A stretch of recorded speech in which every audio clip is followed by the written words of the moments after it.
చెప్పాలి. కాకపోతే ఒక్క విషయాన్ని గుర్తుపెట్టుకోవాలి, సేవకుడు అయ్యేటువంటి వాడు మీకు రెండంతల తీర్పు ఉంటుంది కనుక సేవకులు కాకుండా ఉండుట మంచిదన్నాడు. అయితే సేవ చేస్తే నమ్మకంగా రోషము కలిగి పని చేయాలి. డబ్బు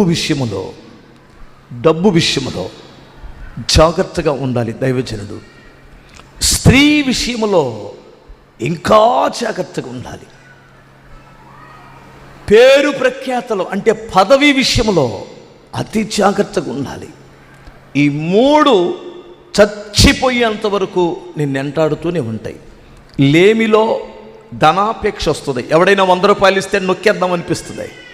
ఎవడైనా 500 రూపాయల నోటు చూస్తే వెంటనే మనిషి డౌన్ అయిపోతాడు, గెహాజిగాడైనట్టు. జాగ్రత్త. నేను ఆ రోజు ఏ తీర్మానం చేసుకున్నానో ఈరోజు కూడా నేను అదే తీర్మానములో ఉన్నాను. 23 సంవత్సరాలైంది నా తీర్మానం. ఈరోజు కూడా దేవుడు నన్ను ఆ తీర్మానం మీద నుంచి తప్పిపోకుండా ప్రభువు నన్ను కాపాడుతున్నాడు. శోధన వస్తుందా?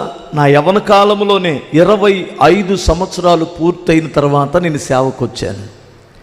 25 సంవత్సరాలు పూర్తయిన తర్వాత 26లో అడుగుపెట్టి 1 నెల అవుతుంది నేను సేవకు వచ్చాను. వినండి జాగ్రత్తగా. ఈ రోజుల్లో అమ్మగారు ఎగ్గిరెక్కుతుంది. ఎక్కడ? స్టేజి ఎగ్గిరెక్కి. ఒక పాస్టమ్ గారు ఉంది, ఎగ్గిరెక్కి స్టేజి. ఎవడరా నీకెంత ఉందో నాకు అంతే ఉందంటుంది. నిండు వందనాలు, హల్లెలూయా.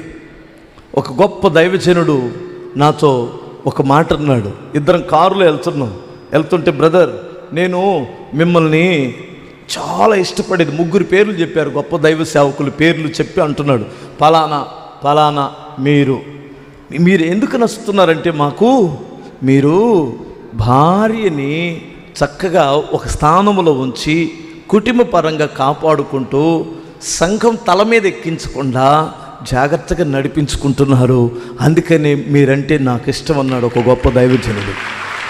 నాకు చాలా ఆశ్చర్యమైంది. హల్లెలూయా.